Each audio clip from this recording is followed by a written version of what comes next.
você que pode se colocar de pé em reverência à palavra que está nas tuas mãos, seja ela pelo celular, seja ela pela Bíblia tradicional, mas essa escritura que está nas tuas mãos, sem dúvida, é palavra de vida e de vida eterna.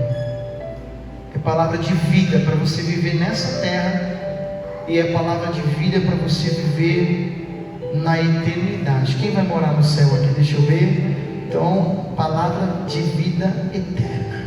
Amém? Preste atenção. Vamos fazer a leitura. Lucas capítulo 15, versículo 11. A parábola do filho perdido. Em algumas versões a parábola do filho pródigo. Amém? Versículo 11 está escrito assim: Jesus continuou. Jesus estava contando uma história, parábolas, e ele continuou. Ele estava falando, e agora ele vai continuar contando uma parábola a respeito do filho pródigo, ok? Jesus continuou. Um homem tinha 2 filhos. O filho mais jovem disse ao pai: quero a minha parte da herança. E o pai dividiu seus bens entre os filhos. Alguns dias depois, o filho mais jovem arrumou suas coisas e se mudou para uma terra distante, onde desperdiçou tudo que tinha por viver de forma desregrada. Quando seu dinheiro acabou, uma grande fome se espalhou pela terra, e ele começou a passar necessidade. Convenceu um fazendeiro da região a empregá-lo, e esse homem o mandou a seus campos para cuidar dos porcos. Embora quisesse saciar a fome com as vagens, em algumas versões está as bolotas dos porcos, ninguém lhe dava coisa alguma. Quando finalmente caiu em si, disse: até os empregados do meu pai têm comida de sobra, e eu estou aqui morrendo de fome. Vou retornar à casa de meu pai e dizer: pai, pequei contra o céu e contra o Senhor, e não sou mais digno de ser chamado seu filho. Por favor, trate-me como seu empregado apenas. Então voltou para a casa de seu pai. Quando ele ainda estava longe, o seu pai o viu. Cheio de compaixão, correu para o filho e o abraçou e o beijou. O filho disse: pai, pequei contra o céu e contra o Senhor, e não sou mais digno de ser chamado seu filho. O pai, no entanto, disse aos servos: depressa, tragam a melhor roupa da casa e vistam nele. Coloquem-lhe um anel no dedo e sandália nos seus pés. Matem um novilho gordo, faremos um banquete e celebraremos, pois este meu filho, ele estava morto e voltou à vida, estava perdido e foi achado, e começaram a festejar. Enquanto isso, o filho mais velho trabalhava no campo. Na volta para casa, ouviu música e dança. e perguntou a um dos servos o que estava acontecendo. O servo respondeu: seu irmão voltou, e seu pai matou o novilho gordo, pois ele voltou são e salvo.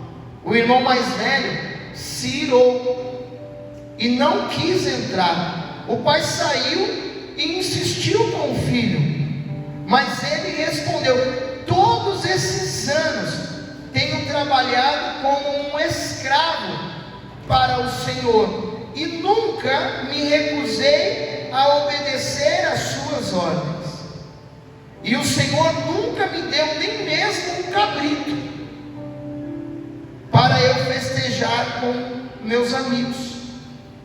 Mas quando esse seu filho volta, depois de desperdiçar o seu dinheiro com prostitutas, o Senhor comemora matando o novilho. O pai lhe respondeu: meu filho, você está sempre comigo, e tudo o que eu tenho é seu.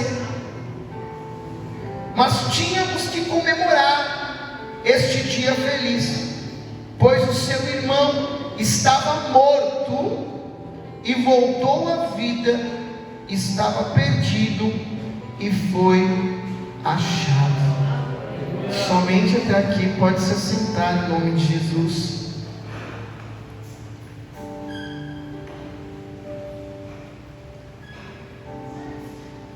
Senhor, fala com o teu povo, Pai, que está aqui hoje, nesta casa de oração. Fala com a tua igreja, fala com cada um que está aqui através do teu Espírito Santo, Senhor. Quando você dá uma lida nessa palavra, sem se aprofundar, você, num primeiro momento, assim como o irmão mais velho,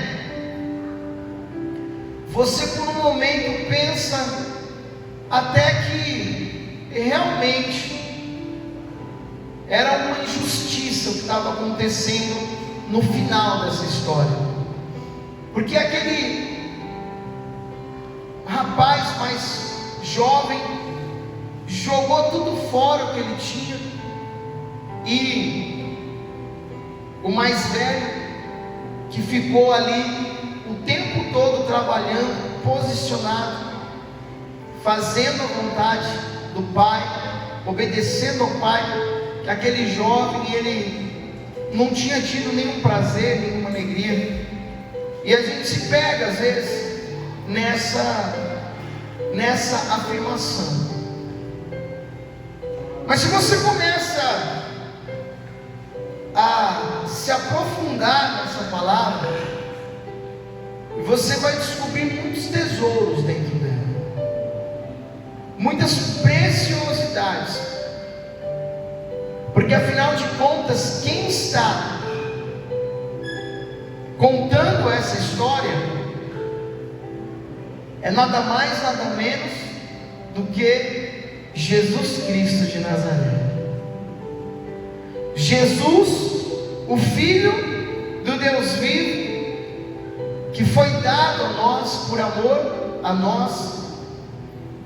Jesus Cristo, o Deus Filho, o Verbo que se fez carne, habitou no nosso meio, morreu em uma cruz, ressuscitou ao terceiro dia, para que eu e você pudéssemos, através da fé e através do crer na morte e ressurreição, no nome de Jesus, que nós tivéssemos direito à vida eterna. Aleluia. É Ele que está contando essa história. E eu quero fazer um parênteses aqui, porque se existe alguém que nos ama, se existe alguém que cuida de nós, se existe alguém que não leva em consideração as nossas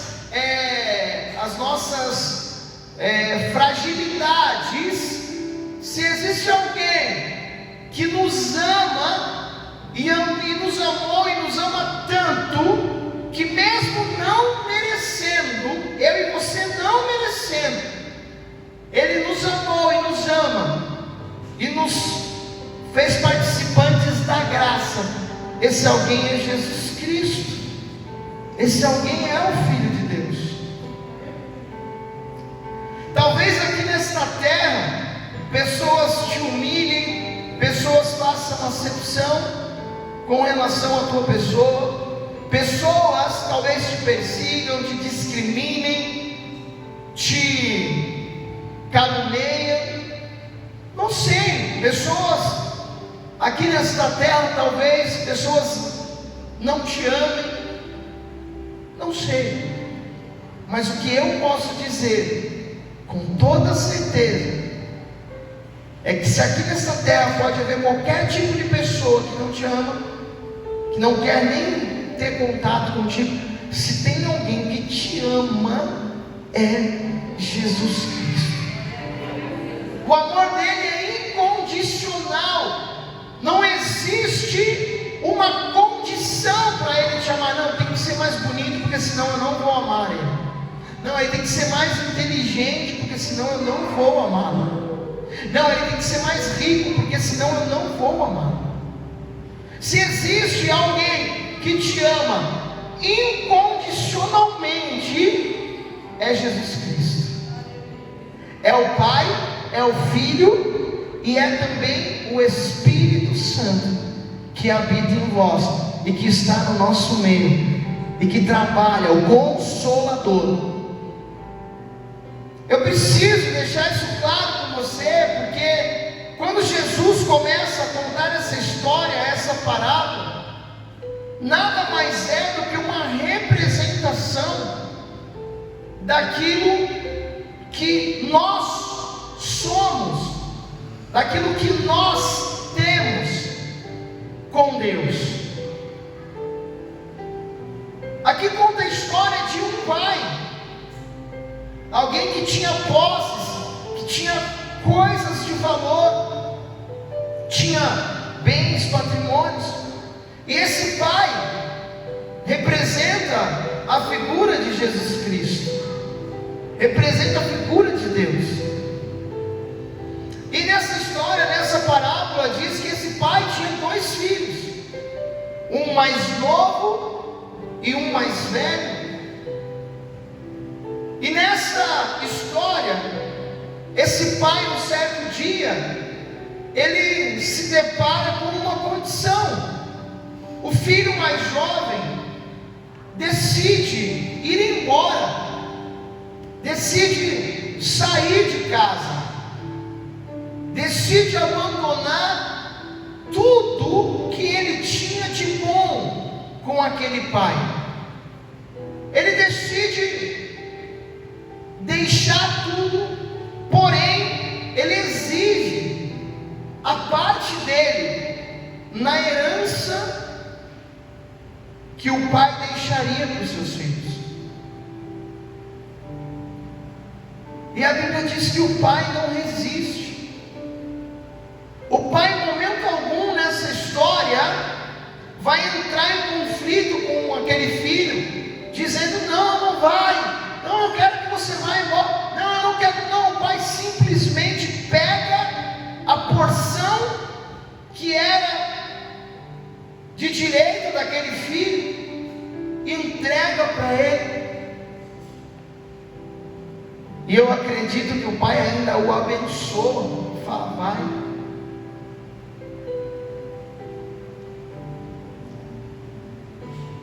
Esse pai, com esses dois filhos, agora ele se depara com essa situação.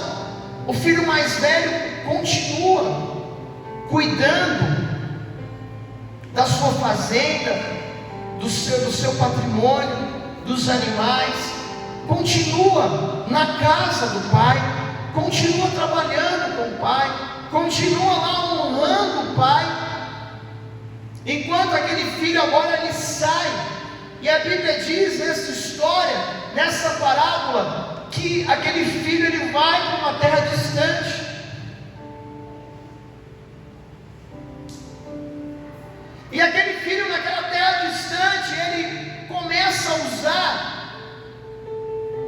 a sua parte na herança, e ele então gasta tudo o que ele tem. Ele perde tudo o que ele tinha. Aquilo que era uma aventura, aquilo que era uma expectativa de liberdade, aquilo que era uma expectativa de ter a sua vida própria, de ter a sua independência, de ter os seus prazeres, aquilo passa e aquele jovem perde tudo que ele tinha. A parábola que Jesus está contando fala que quando ele perde tudo, ele procura trabalho e ele vai encontrar um trabalho em uma fazenda. Nessa fazenda, ele agora vai trabalhar nos campos, vai cuidar dos animais. Aquilo que ele poderia estar fazendo, aquilo que ele fazia lá na casa do seu pai, agora ele estava fazendo, mas não na condição de filho, e sim na condição de serviçal, de escravo. E agora lá naquela fazenda ele está cuidando dos animais, e ele está tão assolado, ele está tão destruído emocionalmente, ele está tão consumido fisicamente, ele está tão fragilizado espiritualmente, ele está tão transtornado, que enquanto ele colocava a comida para os porcos, ele olhava a comida e ele desejava comer a lavagem, comer a ração, comer as bolotas, comer as vagens, comer a comida que era dos porcos. Olha o estágio daquele príncipe, porque se aquele pai fosse um rei, ele era o príncipe. Aquele pai sendo alguém de posses, alguém importante, alguém com bens, com condições, a vida que aquele filho levava era uma vida de príncipe, e agora ele sai daquela posição para se aventurar, e agora ele está numa condição deplorável, querendo comer a comida dos porcos. Nessa versão que eu li, diz que quando ele desejava a comida dos porcos, cai a ficha, dá o estralo, e aí ele lembra que aqueles que trabalhavam na casa do seu pai comiam muito bem, e comiam muito melhor do que ele estava comendo, do que ele tinha, porque ninguém dava nada para ele trabalhando ali naquela fazenda. Eu preciso que você entenda essa história, para você entender que o Espírito Santo ele quer falar contigo. Até aqui está bem claro o contexto da história? Quantos estão entendendo? Dê uma glória a Deus aí. Diz a palavra que quando dá esse estalo, que cai a ficha, ele decide voltar para a casa do pai. E aí ele planeja o que ele vai falar para o pai. E a condição dele agora era de humildade, era agora uma postura de alguém que havia aprendido com a vida, aprendido com o que havia sofrido, que o mínimo na casa do pai dele era muito mais do que aquela vida que ele estava levando.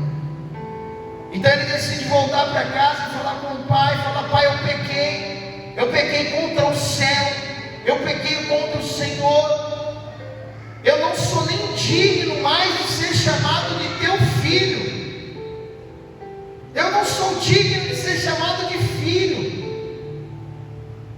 eu só quero trabalhar aqui, eu não quero a posição de filho mais, eu quero trabalhar aqui na sua fazenda, só para poder ter uma vida digna, eu só quero ser servo, só quero ser empregado do Senhor. Ele planeja isso sem saber qual seria a reação do pai. E aí ele chega na fazenda, naquela casa,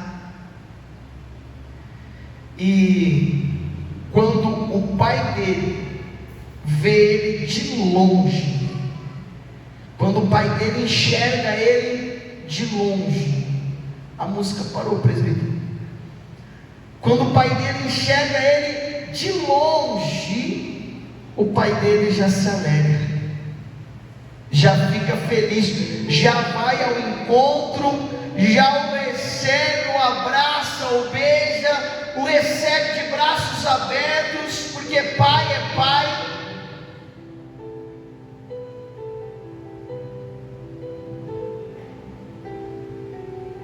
Ele diz: pai, eu pequei contra o Senhor, eu pequei contra o céu. O pai não quer nem saber, o pai já manda logo trazer um boi, um novilho, é um boi novinho, né? Um boi novo. Já manda trazer um novilho gordo, já manda matar, porque ia ter festa, porque aquele filho que estava perdido agora estava voltando para casa.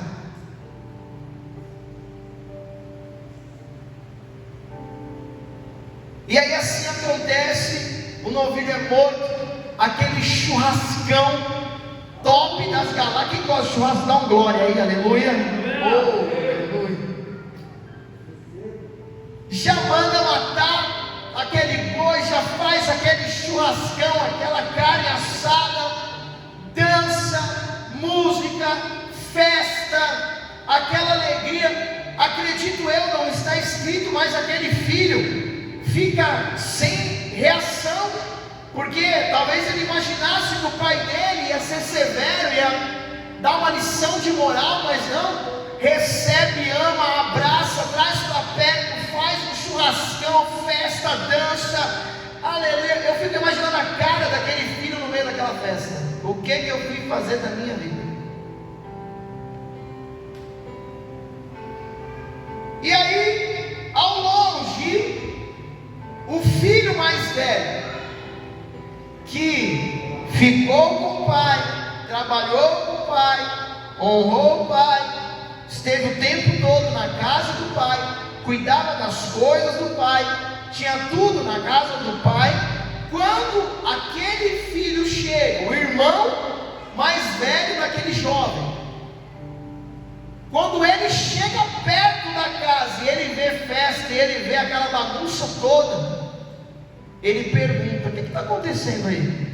Estava trabalhando até agora, ralando, o que está acontecendo aí? E aí um dos servos diz: não, o teu irmão voltou para casa, e o teu pai mandou matar aquele, porque a palavra é específica, o novilho gordo. Sabe aquele novilho que estava lá sendo engordado para fazer aquela festa num momento especial?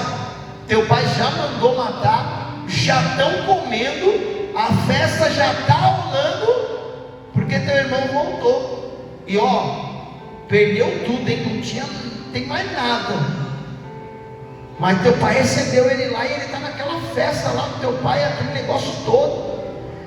Aí irá sobe no coração daquele irmão mais velho. E aí aquele jovem, ou melhor, aquele irmão mais velho, fica tão irado que ele não quer nem participar da festa. Ele não quer participar da festa.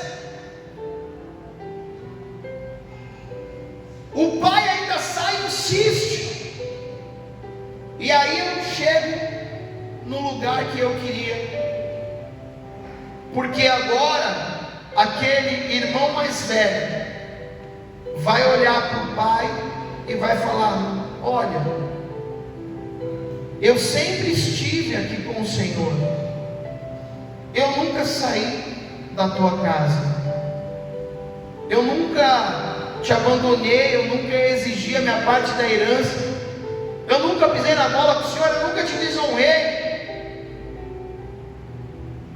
mas o Senhor nunca me deu um cabrito, o Senhor nunca me deu um cabrito para eu comer com os meus amigos, fazer uma festinha com os meus amigos, e esse daí levou tudo, perdeu tudo, e ele volta e o Senhor faz uma festa, mata um novilho gordo.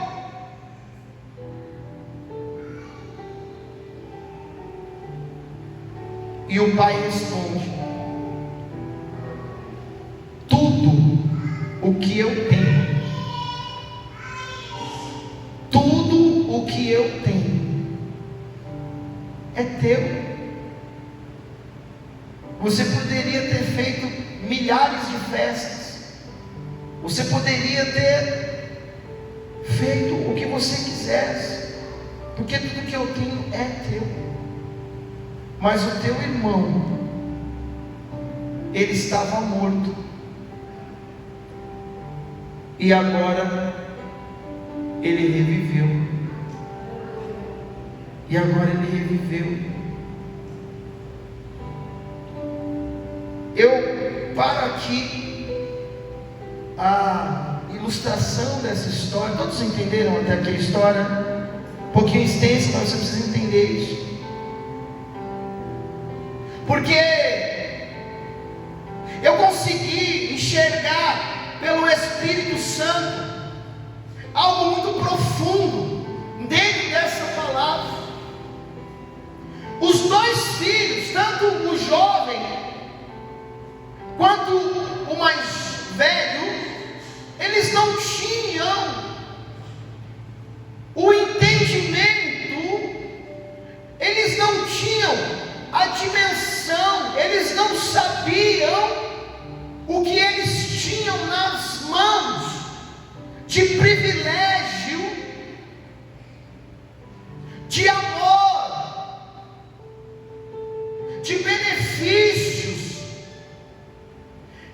Eles estavam na casa do pai, eles estavam com o pai, mas eles não tinham a dimensão do que eles tinham nas mãos. O mais velho não sabia que ele podia usufruir e que ele usufruía de tudo. O mais novo pediu a parte dele e saiu fora. Os dois com essas atitudes, porque não tinham dimensão do que eles tinham nas mãos. E eu quero falar para você agora, que está ouvindo essa mensagem, seja pela live, seja aqui na igreja, não diga que você tem, porque você não tem. Plena e completamente você não tem. Nós não temos dimensão. Nós não temos dimensão do que é estar na presença de Deus, do que é estar na casa do Pai. Nós não compreendemos a plenitude disso.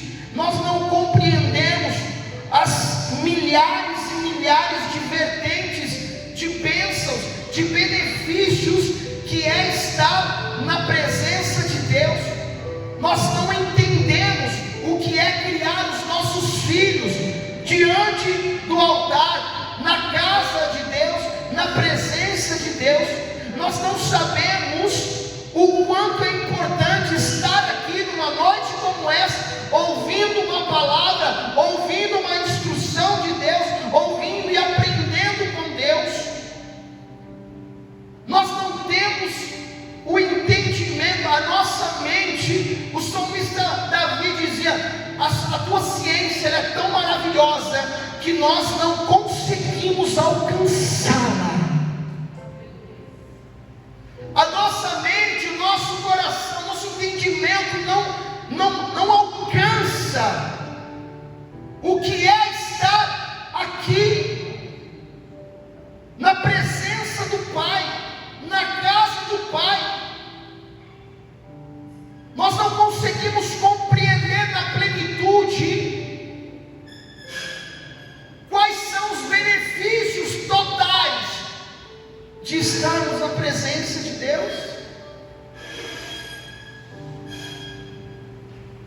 Nós somos filhos, somos porque aceitamos a Jesus como Senhor e Salvador da nossa vida. Nunca iremos perder o direito de sermos chamados de filho. Não existe ex-filho. Filho será sempre filho. Mas o filho muitas vezes não consegue compreender os benefícios de estar debaixo das asas do Pai.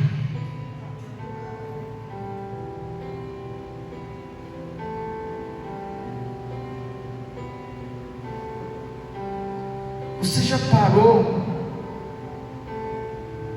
para pensar nos benefícios de ter uma vida no altar, de ter um casamento no altar, de ter os seus filhos no altar, de ter a sua vida no altar? Eu vim aqui hoje para questionar e interrogar isso. Eu preciso exercitar a tua fé.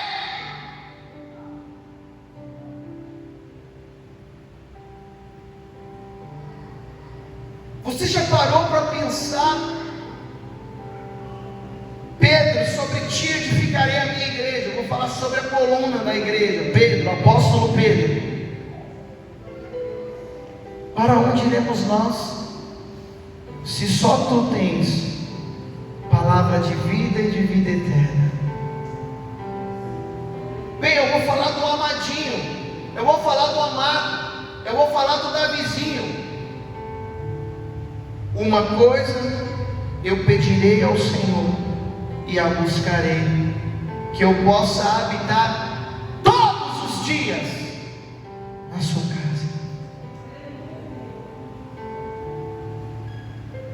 Mais vale um dia na tua presença do que 1000 fora da tua presença. Estou falando do maior rei de Israel. Eu estou falando do rei Davi. Eu estou falando do amado, do homem segundo o coração de Deus. Eu estou falando de um rei, eu estou falando da pedra sobre a qual Jesus edificou a igreja, o apóstolo Pedro. Eu estou falando de 2 personagens que entenderam quais eram os benefícios de estar na presença de Deus, na casa do Pai. Você já parou para pensar o que seria da sua vida se você não estivesse na presença de Deus? Você vai pensar hoje. Como seria a sua vida longe da presença de Deus, longe da casa do Pai? Ou melhor, vamos começar lá de trás. Antes de você conhecer a Cristo, como era a sua vida?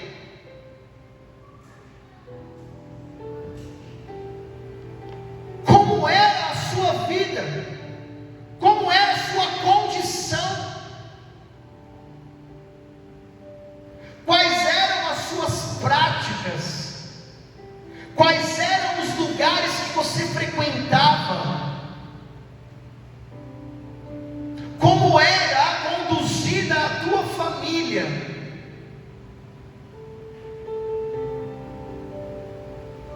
O mundo jaz no maligno. Nós somos resgatados. A nós foi dada o privilégio da graça, favor não merecido, mas que Deus nos deu. Mas como você era? Como você conduzia a sua vida? Quando você conheceu a Cristo e veio para a casa de Deus, o que mudou na sua vida? O que mudou na sua história? Não diga para mim que não mudou nada, porque é mentira. Porque quem conhece a Cristo tem a sua vida transformada, tem a sua vida restaurada, tem a sua vida renovada. Se a tua ainda não está, vou profetizar agora, você recebe aí. Eu profetizo em nome de Jesus restauração sobre vida. Eu profetizo sobre ti, sobre tua casa. Você e a tua casa servirão ao Senhor. Transformação, prosperidade em todas as áreas. Eu profetizo sobre a tua vida.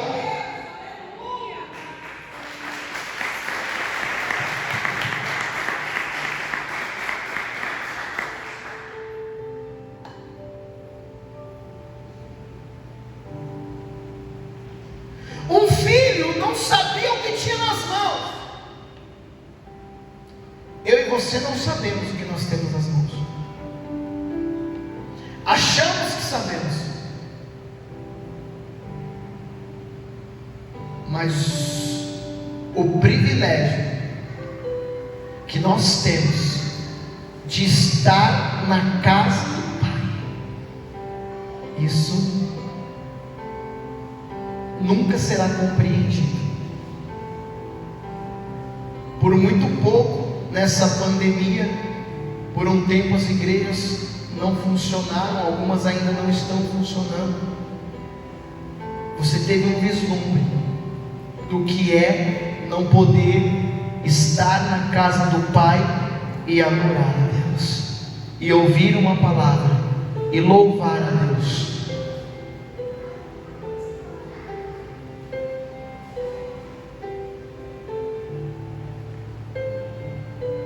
Nunca saia da presença de Deus,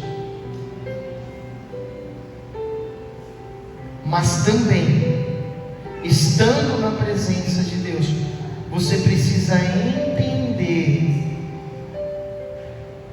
o que é esse privilégio de ser chamado filho de Deus.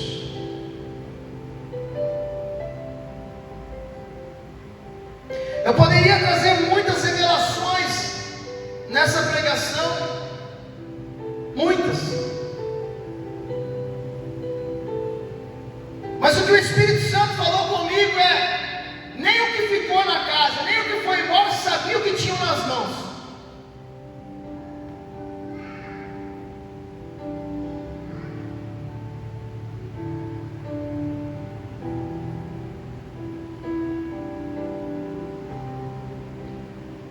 Nós que estamos dentro, não sabemos o que nós temos nas mãos, não sabemos a responsabilidade de sermos filhos de Deus. Você só vai saber o que você tem na mão quando os teus filhos lá na frente não se desviarem dos caminhos do Senhor, não fazerem aquilo que é mal, e você falar: poxa vida, valeu a pena levar os meus filhos para a igreja quando eles eram pequenos.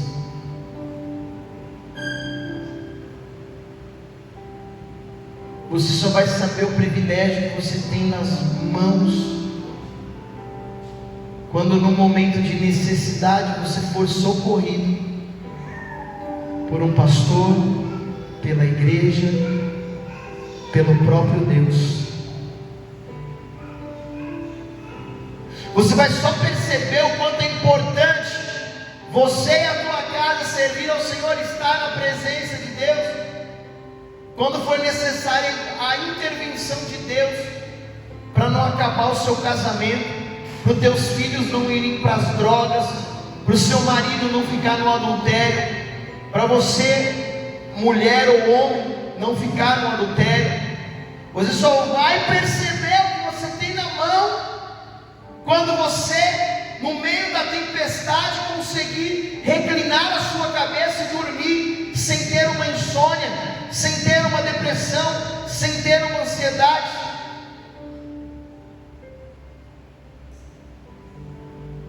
Nós só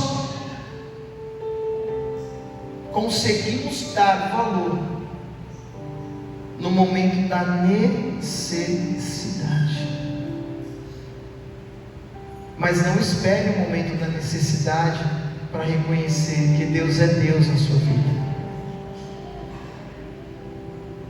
É claro que o filho que pegou a parte dele e foi embora, ele experimentou do pior.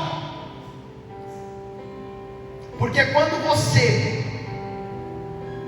tem tudo, mas está fora da presença de Deus, você vai ficar sem nada.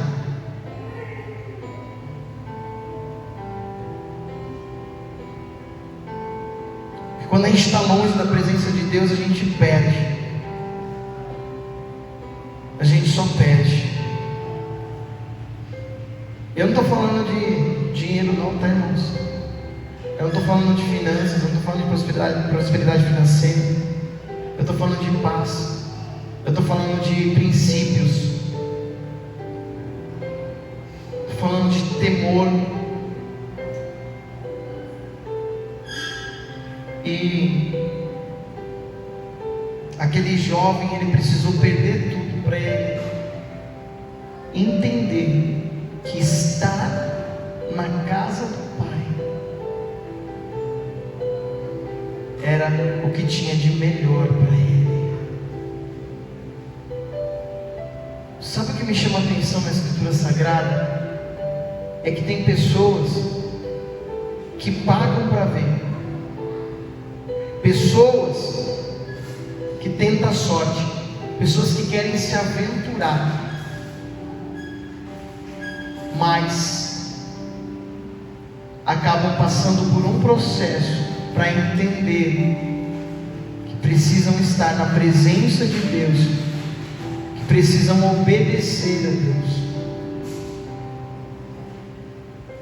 Jonas só foi orar depois que já estava dentro da barriga do grande peixe.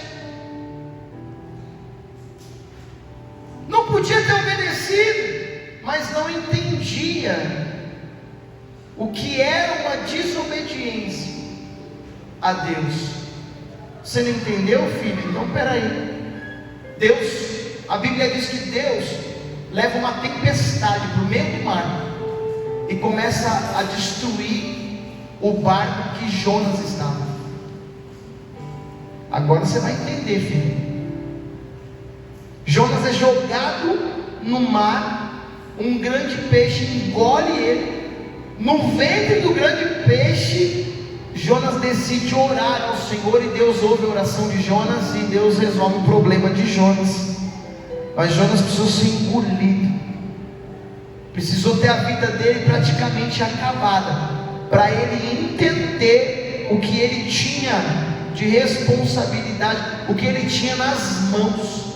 Ele tinha uma palavra de obediência vinda de Deus, que ele tinha que ir, e ele não foi.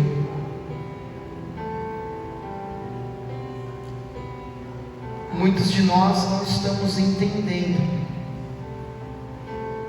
mas é melhor estar na presença não entendendo, do que estar fora pagando para ver. E quem está dentro, que busque do Pai, para entender o que tem nas mãos. O pai só sorriu para aquele filho e disse: tudo que eu tenho é teu. Sabe o que Deus nos diz? Sabe o que o nosso Pai nos diz hoje? Pega e recebe como posse. Tudo que eu tenho é teu. Eu tenho paz, eu tenho alegria, eu tenho vida, eu tenho prosperidade, eu tenho bênção, eu tenho aquietação de alma, eu tenho benefícios para você, para ti, eu tenho bênçãos sem medidas, eu tenho proteção, eu sou escudo, eu sou fortaleza, eu sou tudo para você. Debaixo das minhas asas você descansa. As minhas bênçãos correrão atrás de ti, se atentamente ouvires a voz, a minha voz.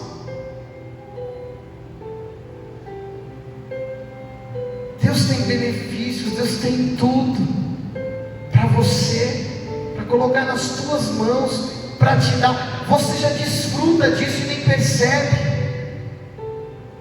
Você já utiliza o que Deus tem e não percebeu ainda.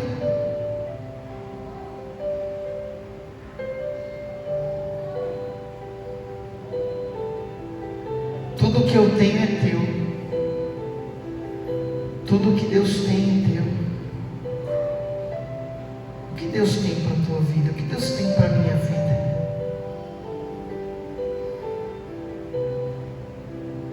Promessas,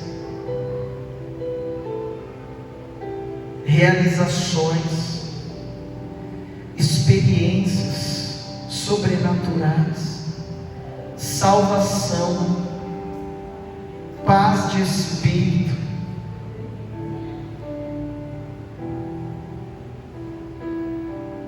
Deus tem uma unção que despedaça o jugo. Deus tem um fardo leve, um jugo suave para a sua vida. Deus tem para você e para a tua família salvação, para você e para a tua casa salvação. Deus tem perdão, Deus tem cuidado, Deus tem amor, Deus tem paciência, Deus tem longanimidade, Deus tem benignidade para nós.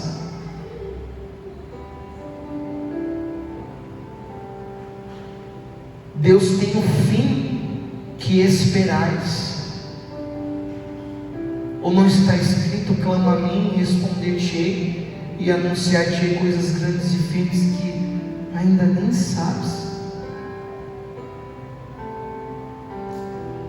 Sabe o que Deus tem para você que está na presença, ou para você que está voltando de lá da sua jornada, está voltando para a casa do Pai?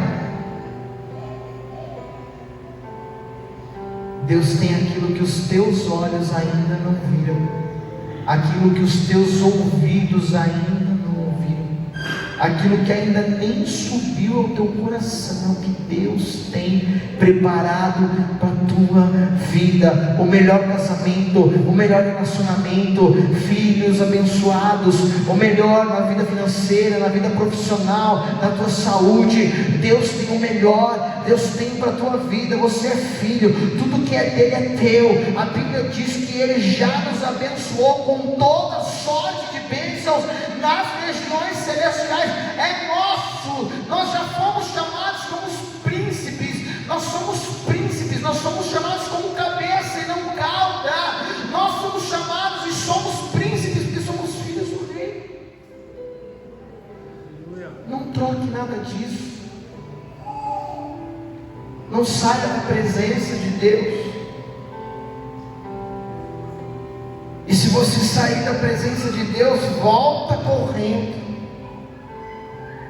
E se você estava longe, volta correndo, porque o Pai está de longe te vendo, e Ele está esperando a tua atitude para sair correndo ao teu encontro, te abraçar, te beijar e fazer festa.